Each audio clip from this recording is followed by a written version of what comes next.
Hi, James. Hi, Dinara. Welcome back to the next installment. So today we're going to be looking at another reading passage. So this particular one, it's on Marie Curie. Okay, so very, very, very, very, very famous inventor. And so the winner of a Nobel Prize. So this is part of the academic reading. So once again, this one is, this is a case of where you've just got to read through the answers first, and you've got to see true, false, not given are the three options. And you've got to say whether it's true, false, or not given. So look at the answers, and then you'll know exactly what to look out for in the text. So if you look at the answers first and what information you need to give, then you'll know what to look out for in the text. Okay. I remember this text from times when I prepared for IELTS myself. Ah, okay, cool. Excellent. So you'll know, you'll be an expert on Marie Curie then, presumably. So Marie Curie is probably, so the life and work of Marie Curie. Marie Curie is probably the most famous woman scientist who has ever lived. Born Maria Sklodowska in Poland in 1867, she is famous for her work on radioactivity and was twice a winner of the Nobel Prize.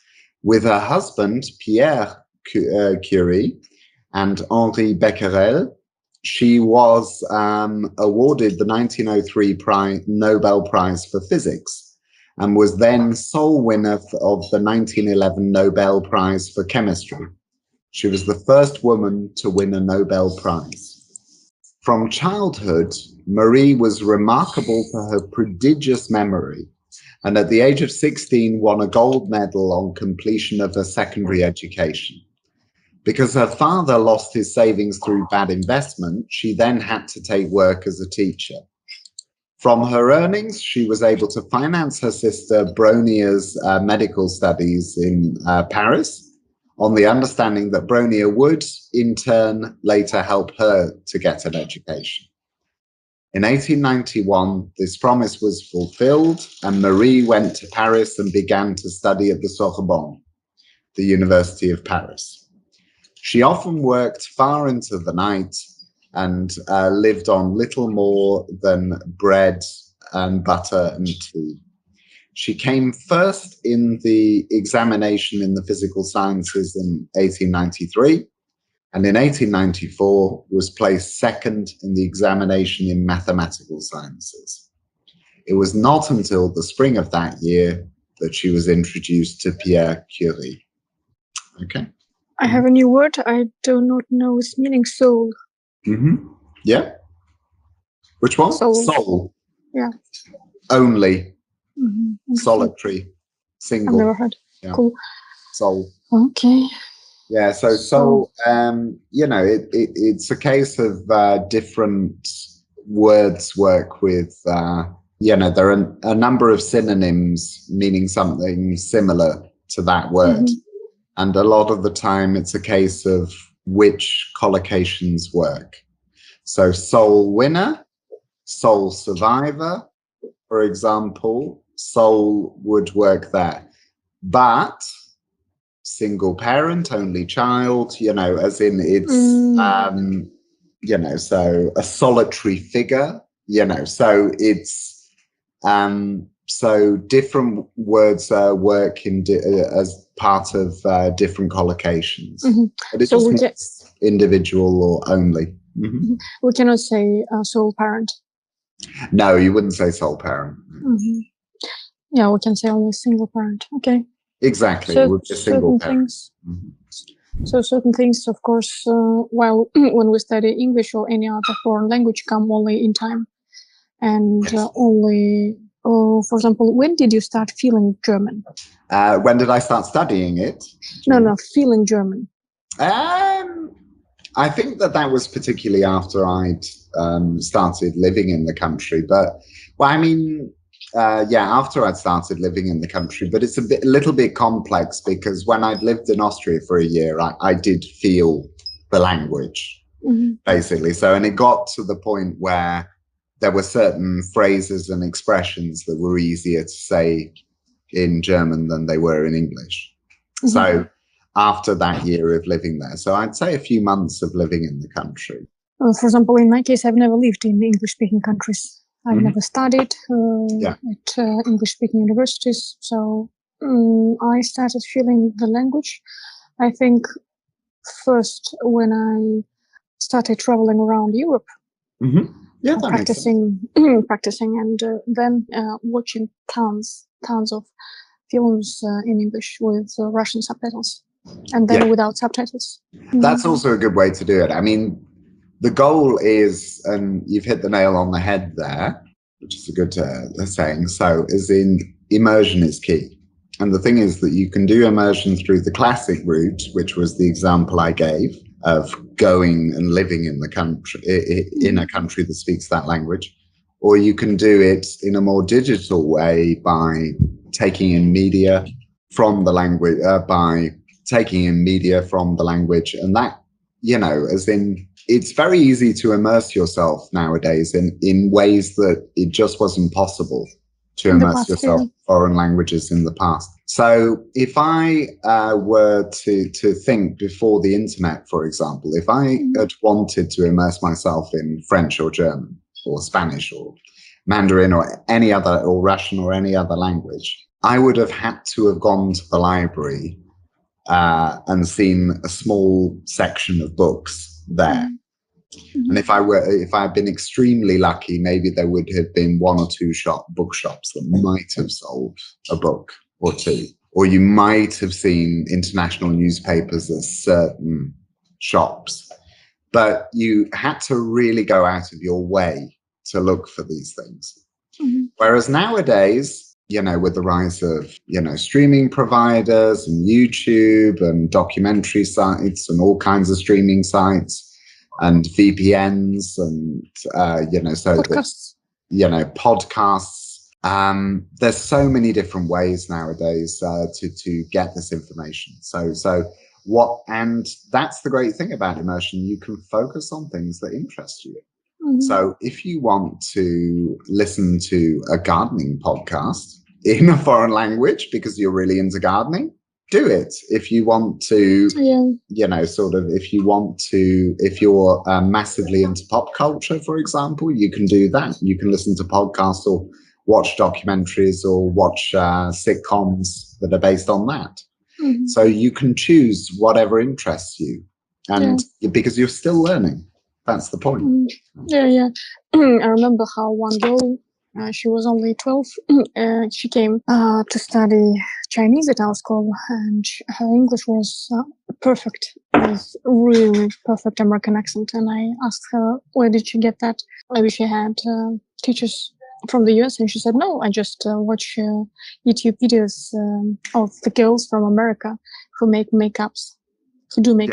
Okay, excellent. Well, that is a useful way to do it, because the thing is that it's something that interests her. So, as in, it's something that interests her, and so she's able to learn, you know, so that reasonably, particularly if she ever, you know, if she gets friends from the English-speaking countries, it's likely to be a topic that turns up in conversation. So she'll know all the vocabulary for it. And the thing is, if you do any slightly specialized topic, you're going to get vocabulary regardless of what it is.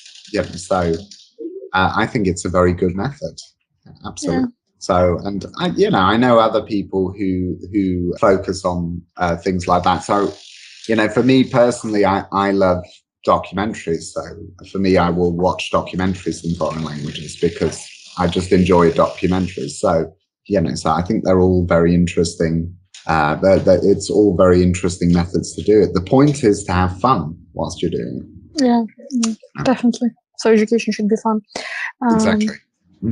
I wanted to say that this kind of stories of people like Marie Curie, who struggled to get the education, they are really good example for us. Yeah, I mean, she was a real, what you would call a trailblazer. You know, so as in because, you know, she was the first woman to win a Nobel Prize. And obviously you had very few women at university at this point, let alone, you know, as in becoming award-winning scientists. You know, so this was, so she was a truly remarkable person. She was a really remarkable scientist.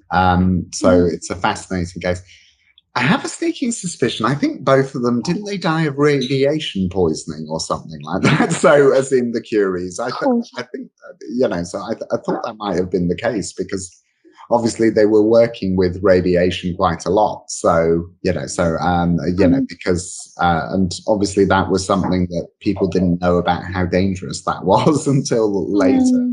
But, you know, but it's amazing how many things were dangerous that they didn't realize at that particular point. So I can recommend actually on YouTube, there's a wonderful historical series of documentaries. So I've forgotten the historian's name, but she's really good. And she goes into, and it's called The Hidden Killers.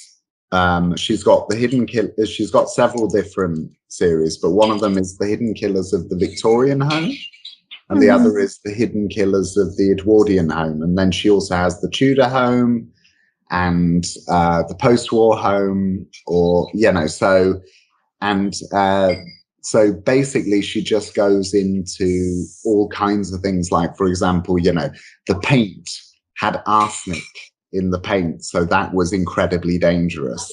You know, so items in the makeup were exceptionally dangerous, as in, and could give you lead poisoning.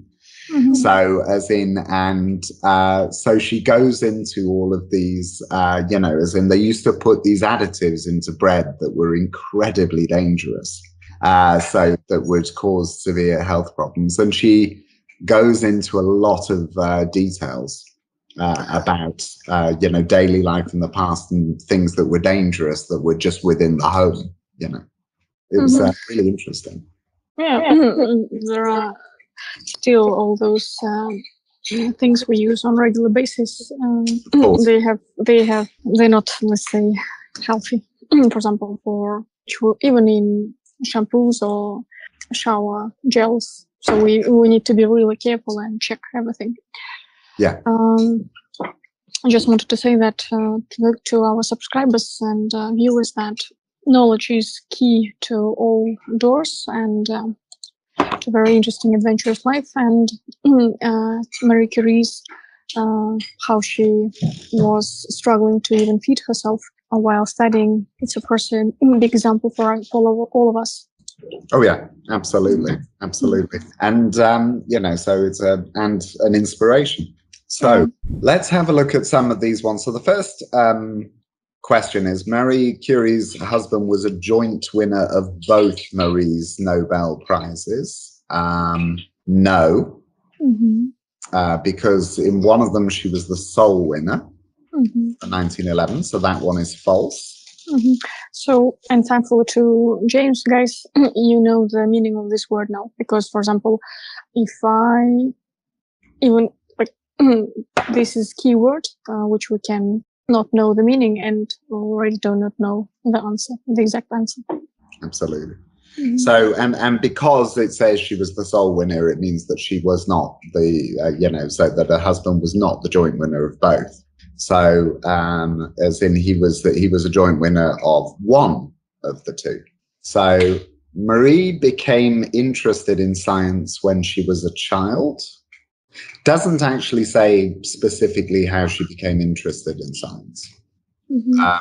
So it talks about, you know, so that she decided to study science at university.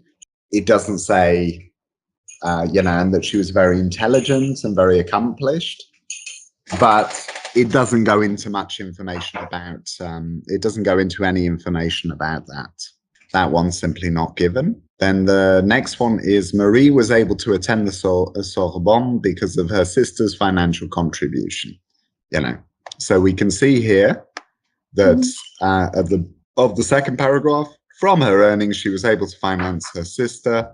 Bronia's medical studies in Paris on the understanding that Bronia would in turn later help her get an education. And then in the beginning of the next paragraph, the last paragraph, it says, in 1891, this promise was fulfilled. So the answer is true. And I think that's a lovely thing to do as well, isn't it? So it's in, so she paid for her sister's education and then her sister paid for hers. Very smart. Yeah, I think that's really sweet, seeing that sort of family bond. I think that's excellent.